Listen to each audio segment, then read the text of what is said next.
Hi dears, welcome back. ഇന്ന് ഞാനൊരു Christmas special recipe ആയിട്ടാണ് വന്നിരിക്കുന്നത്. ഇന്ന് നമുക്ക് നല്ല നാടൻ രീതിയിൽ കുരുമുളകിട്ട് വരട്ടിയ ചിക്കൻ എങ്ങനെയാണ് തയ്യാറാക്കുന്നതെന്ന് നോക്കാം. നല്ല ടേസ്റ്റാണ്. ചോറിനും ചപ്പാത്തിക്കും അപ്പത്തിനൊക്കെ നല്ല കോമ്പിനേഷനാണ്. അപ്പോൾ എങ്ങനെയാണ് തയ്യാറാക്കി എടുക്കുന്നതെന്ന് നോക്കാം.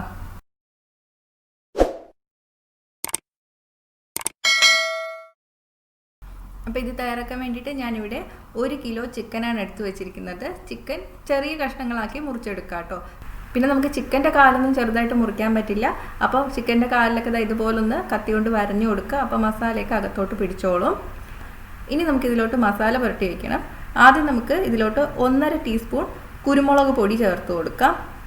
1/2 ടീസ്പൂൺ മഞ്ഞൾപ്പൊടി, 1.5 ടേബിൾ സ്പൂൺ നാരങ്ങ നീര്, ആവശ്യത്തിന് ഉപ്പ്, ഇതെല്ലാം കൂടി ചേർത്തിട്ട് നന്നായിട്ടൊന്ന് മിക്സ് ചെയ്ത് കൊടുക്കാം.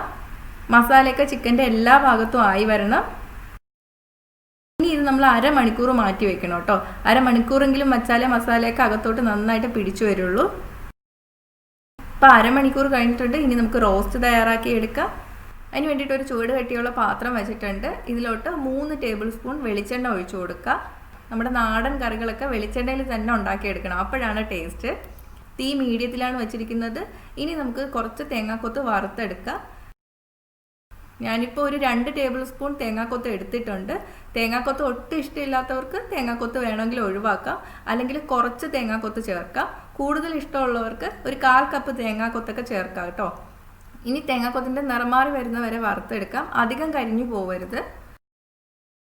ഇത്രയും മതി. നമുക്ക് കോരി മാറ്റാം. ഇനി ഈ എണ്ണയിൽ തന്നെയാണ് നമ്മൾ ചിക്കൻ റോസ്റ്റ് ചെയ്തെടുക്കാൻ പോകുന്നത്. ഇതിലോട്ട് നമുക്ക് 1.5 ടേബിൾ സ്പൂൺ വെളുത്തുള്ളി ചതച്ചത് ചേർത്ത് കൊടുക്കാം. 1.5 ടേബിൾ സ്പൂൺ ഇഞ്ചി ചതച്ചത്, 1 തണ്ട് കറിവേപ്പില, ഇതെല്ലാം കൂടി ചേർത്തിട്ട് 1 മിനിറ്റ് ഒന്ന് നന്നായിട്ട് വഴറ്റിയെടുക്കാം. ഇഞ്ചിയുടെയും വെളുത്തുള്ളിയുടെയൊക്കെ പച്ചമണം മാറി വരണം. വെളുത്തുള്ളി ഇഞ്ചിയൊക്കെ ചതച്ച് തന്നെ ചേർക്കാം. വെളുത്തുള്ളി ഇഞ്ചിയൊക്കെ ചതച്ച് ചേർക്കുമ്പോഴും അരിഞ്ഞ് ചേർക്കുമ്പോഴും ഒക്കെ ടേസ്റ്റിന് വ്യത്യാസമുണ്ട്. അപ്പോൾ ഇതിന് ചതച്ച് എണ്ണ ചേർക്കാം. 1 മിനിറ്റ് കഴിഞ്ഞിട്ടുണ്ട്. ഇതിലോട്ട് 3 പച്ചമുളക് നീളത്തിൽ അരിഞ്ഞത് ചേർത്ത് കൊടുക്കാം. ഞാനിപ്പോൾ അധികം എരിവില്ലാത്ത പച്ചമുളകാണ് എടുത്തിരിക്കുന്നത്. 4 മീഡിയം സൈസ് സവാള നീളത്തിൽ അരിഞ്ഞത്, ആവശ്യത്തിന് ഉപ്പ്, ഇതെല്ലാം കൂടി ചേർത്തിട്ട് സവാള നല്ല ബ്രൗൺ നിറം ആകുന്നവരെ വഴറ്റിയെടുക്കാം. സവാള നല്ല ബ്രൗൺ നിറം ആക്കി എടുക്കണം. സവാള എത്രത്തോളം ബ്രൗൺ നിറം ആകോ അതുപോലെ ഇരിക്കും നമ്മുടെ കറിയുടെ കളറ്. അപ്പോൾ സവാള നല്ല ബ്രൗൺ നിറം ആകുന്നവരെ നന്നായിട്ട് വഴറ്റിയെടുക്കുക. തീ കൂട്ടിയിടരുത് കേട്ടോ.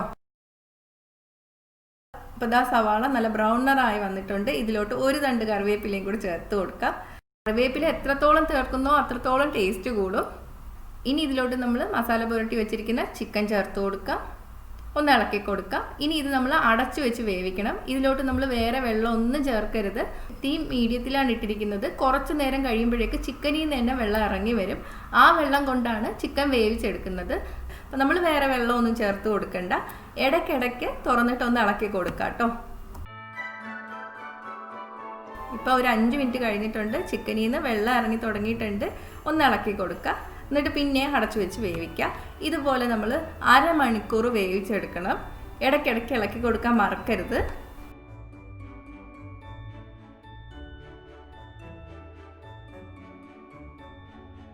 അരമണിക്കൂർ കഴിഞ്ഞിട്ടുണ്ട്. ചിക്കനൊക്കെ വെന്ത് വന്നിട്ടുണ്ട് കേട്ടോ. കറിയുടെ കളറ് മാറിയിട്ടുണ്ട്. ഇനി നമുക്കിതിലോട്ട് വറുത്ത് വെച്ചിരിക്കുന്ന തേങ്ങാക്കൊത്ത് ചേർത്ത് കൊടുക്കാം. 1.5 ടീസ്പൂൺ ഗരം മസാലപ്പൊടി, 1 ടീസ്പൂൺ പെരിഞ്ജീരകത്തിൻ്റെ പൊടി. പെരിഞ്ജീരകത്തിൻ്റെ പൊടി സെപ്പറേറ്റ് ചേർക്കുമ്പോൾ കറിക്ക് ഒരു പ്രത്യേക ടേസ്റ്റാണ് കേട്ടോ. ഇതെല്ലാം കൂടി ചേർത്തിട്ട് നന്നായിട്ടൊന്ന് ഇളക്കി കൊടുക്കുക. ഇനി നമ്മൾ ഇതിലോട്ട് ചേർക്കാൻ പോകുന്നത് കുരുമുളക് ചതച്ചതാണ്. ഒന്ന് തരിതരിപ്പായിട്ട് പൊടിച്ചെടുത്ത കുരുമുളക് ചേർത്താലും മതി. നല്ല നൈസായിട്ട് പൊടിച്ചെടുത്തത് ചേർക്കരുത്. അത് ഏകദേശം ഒരു 2 ടീസ്പൂൺ വരെ ചേർക്കാം കേട്ടോ. അതിൻ്റെ അളവ് നിങ്ങളുടെ ടേസ്റ്റിനനുസരിച്ചിട്ട് മാറ്റം വരുത്താം. അപ്പോൾ 1 ടീസ്പൂൺ ചേർക്കാം. നന്നായിട്ട് ഇളക്കിയതിന് ശേഷം എരിവ് നോക്കാം. കൂടുതൽ വേണമെങ്കിൽ കൂടുതൽ ചേർത്ത് കൊടുക്കുക. അപ്പോൾ ഏകദേശം 2 ടീസ്പൂൺ വരെ ചേർക്കാം കേട്ടോ. ഒരു 5 മിനിറ്റും കൂടെ കഴിയുമ്പോൾ 1 തണ്ട് കറിവേപ്പിലയും കൂടെ ഇട്ടിട്ട് നന്നായിട്ട് ഇളക്കി കൊടുക്കുക. അതിന് ശേഷം തീ ഓഫ് ചെയ്യാം. നല്ല മണം വരുന്നുണ്ട്. നമ്മുടെ കുരുമുളകിട്ട് വരട്ടിയ ചിക്കൻ റോസ്റ്റ് റെഡി ആയിട്ടുണ്ട്. ഇത് ചോറിനും അപ്പത്തിനും ചപ്പാത്തിക്കും പൊറോട്ടയ്ക്കൊക്കെ നല്ല കോമ്പിനേഷനാണ്. വെറുതെ കഴിക്കാൻ വരെ ഭയങ്കര ടേസ്റ്റാണ് കേട്ടോ. അപ്പോൾ ഈ ക്രിസ്മസിന് എന്തായാലും ഇതൊന്ന് ട്രൈ ചെയ്ത് നോക്കണേ. ട്രൈ ചെയ്ത് നോക്കിയിട്ട് നിങ്ങളുടെ അഭിപ്രായം കമൻറ്റ് ചെയ്യുക. ഇഷ്ടമെങ്കിൽ ലൈക്കും ഷെയറും ചെയ്യുക, ഇഷ്ടപ്പെട്ടില്ലെങ്കിൽ ഡിസ്ലൈക്കും ചെയ്യുക. ചാനൽ ഇതുവരെ സബ്സ്ക്രൈബ് ചെയ്തിട്ടില്ലെങ്കിൽ സബ്സ്ക്രൈബ് ചെയ്യാനും മറക്കല്ലേ. അപ്പോൾ അടുത്തൊരു റെസിപ്പി ആയിട്ട് കാണാം. ബൈ.